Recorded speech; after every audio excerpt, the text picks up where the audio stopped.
자, 시장 잠깐 살펴보도록 할게요. 오늘 모처럼 좀 기분이 괜찮았을 것 같아요. 이제 투자자분도 마찬가지고 모처럼 외국인이 돌아오면서 시장이 반등을 했습니다. 이제 제대로 좀 올라갔으면 좋겠는데 가능할까 궁금해요.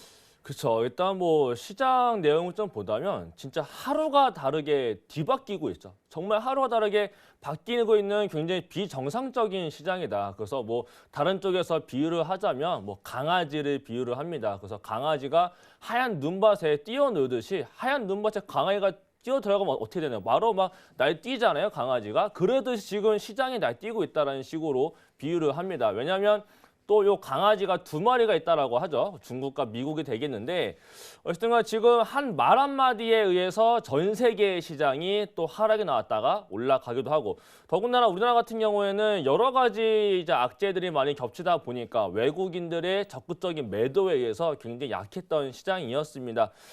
그래서 외국인들의 동향부터 보자면 외국인들이 무려 21거래 동안 순매도세만 보여줬습니다. 그래서 순매도 금액이 코스피 기준으로 약 한 5조 1천억 원 정도가 매도세가 진행이 됐는데 사실 이렇게 외국인들이 21거래, 20일 연속으로 매도를 보인 거는 2000년대 이후로 총 6번이었습니다. 그중에 하나가 2008년도에 있었던 금융위기. 이렇게 뭐 시스템적인 금융시장의 시스템의 리스크가 발생이 돼서 엄청나게 그때도 약 한 33거래 동안 순매도가 진행되면서 그때 약 한 9조 원 정도가 매도세가 나타났었는데 이렇게 20거래 정도가 나타나는 거는 이제 뭐 시장 리스크가 아닌 이상은 보통 20거래 전후로 해서 마감이 되는 경우가 많았습니다. 이번에도 그래서 저 어저께 뭐라고 말씀드렸었냐면 이제 주변 사람들한테 다 이거 20거래 넘어갔기 때문에 이제는 맞을 만큼 맞았다. 이제는 액션적인 부분, 호재거리가 한마디만 나와도 분명히 반등 나갈 것이고 외국인들도 순매수를 전환할 수 있는 타이밍에 왔다. 그렇기 때문에 이제는 조금 적극적으로 매수를 봐야 될 시기도 왔다라고도 말씀을 드렸었는데 다행히 오늘 묘하게도 외국인과 기관이 매수를 하고 개인이 매도를 하는 시장이 나타났습니다. 그래서 22거래 만에 드디어 외국인들이 순매수를 해주면서 코스닥과 코스피가 굉장히 좋게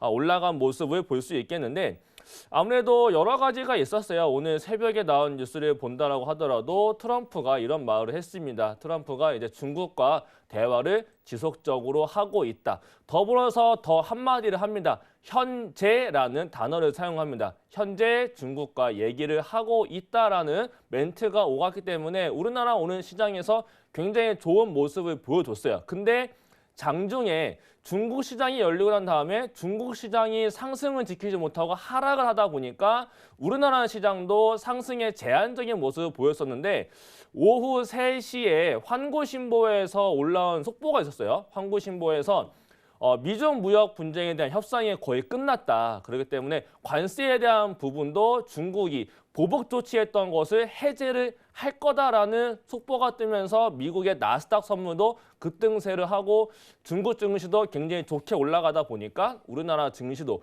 마감가까지 굉장히 좋게 상승을 보이다 보니까 다음 주가 굉장히 좀 기대가 되는 모습으로 현재 시장이 마감이 됐다라고 볼 수 있겠고요.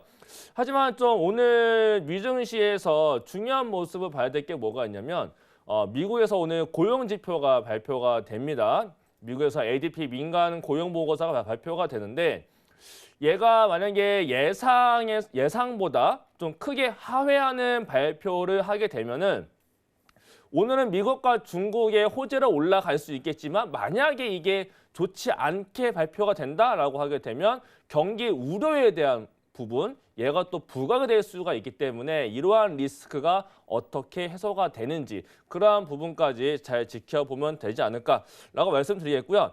다음 주의 일정을 조금 말씀을 드려보자면 이제 트럼프가 11일 수요일 날 우리나라 시간입니다. 우리나라 시간으로 11일 수요일 오전 9시에 자신의 지지자들 앞에서 연설을 합니다. 여기에서 과연 중국과의 어떤 멘트를 하는지 이게 또 굉장히 중요한 화두로 떠오를 수 있기 때문에 이것도 굉장히 중요하게 장중에 잘 체크를 해야 될 부분이 되겠고요.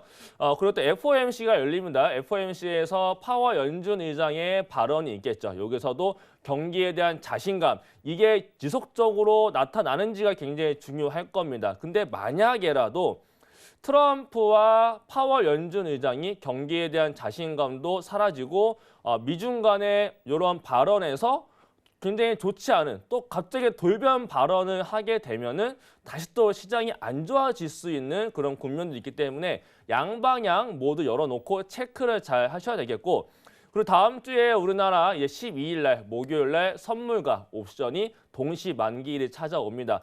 사실 이날이 이제 1년을 마감을 하는 그 달에서의 선물 옵션 동시 만기이기 때문에 굉장히 그 전에 다음 주가 좀 변동성이 크게 나타날 수 있을 겁니다. 일단은 지금까지의 모습 보게 되면 옵션에서의 하방 포지션이 굉장히 강했습니다. 근데 얘가 청산을 하게 되면서 시장을 한 차례 엄청나게 위로 띄울지, 안 그러면 또 콜에서의 3배 또는 5배 정도의 반등만 주고 다시 또 마감날 또는 또 마감 전날, 이게 만기 전날 또 다시 한 번 더 급락으로 진행이 될지, 이러한 부분까지 잘 체크를 해야 되기 때문에 다음 주만 넘기게 되면 아마 좀 좋은 분위기가 형성이 될 가능성도 있습니다. 지금 상황에서는 15일 날 지금 한중 간의 미중 간의 미국과 중국 간의 관계가 좋아지고 있는 관계의 모습을 보여주고 있기 때문에 12월 15일 날 미국도 중국한테 관세 부과를 하지 않고 유예를 시키거나 연기를 시킨다라고 하게 되면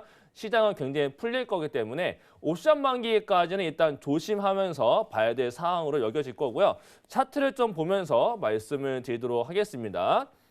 자, 제가 지난주에 나왔을 때도 제가 말씀드렸던 선물 지수의 포인트가 있었습니다. 바로 227.50 요 라인이 굉장히 중요하다.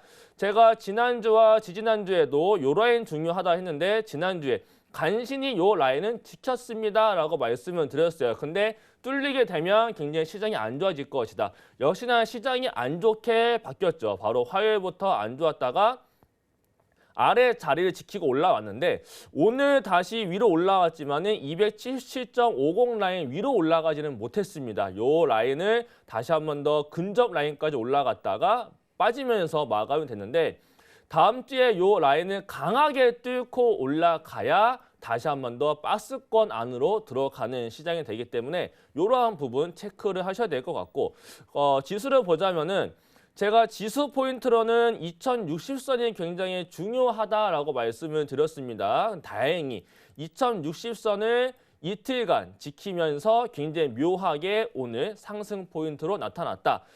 그렇다면은 다음 주 올라가게 되면은 엄청난 급등세가 나타나면 좋겠지만 또 여러 가지 일정도 있고 또 선물과 옵션의 동시 만기가 있기 때문에 일단은 기술적으로 올라온다라고 하게 되면 2110선까지는 위로 열리게 됩니다. 여기를 뚫을 것이냐 안 그러면 여기에 와서 다시 저항을 맞고 밀리게 될 것이냐에 따라서 또 그 다음 주에 시장의 향방이 갈릴 것이기 때문에 다음 주 코스피 지수는 요 정도 라인을 같이 지켜보시면 좋을 것 같고요. 코스닥 지수도 살펴보자면 얘가 615 라인이 굉장히 중요한 라인입니다. 요 615 라인이 이탈을 시키게 되면은 6자가 아니라 앞자리가 5자로 바뀝니다. 그래서 590 라인까지 열리기 때문에 지금 어저께 지켰던 615 라인, 코스닥의 615 라인은 굉장히 중요한 라인이 됩니다. 다행히 어저께 지켰고 오늘 양봉으로 올라오면서 좋은 모습 보여줬는데 사실 이 코스피 쪽은 지수와 연동으로 같이 보면 좋은데 코스닥 같은 경우에는 지금 HLB 쪽의 연계성이 지금 굉장히 커져 있습니다. 물론 코스닥에서의 비중이 가장 큰 종목은 셀트론 헬스케어인데 셀트론 헬스케어보다 HLB의 움직임에 따라서 HLB가 하락으로 빠지게 되면 시가총액 상위 종목의 제약바이오가 같이 빠지게 되고 HLB가 올라가거나 또는 양봉으로 멈춰있다고 하게 되면 제약바이오 종목들이 다 순환매가 돌면서 올라가는 모습을 보여주고 있기 때문에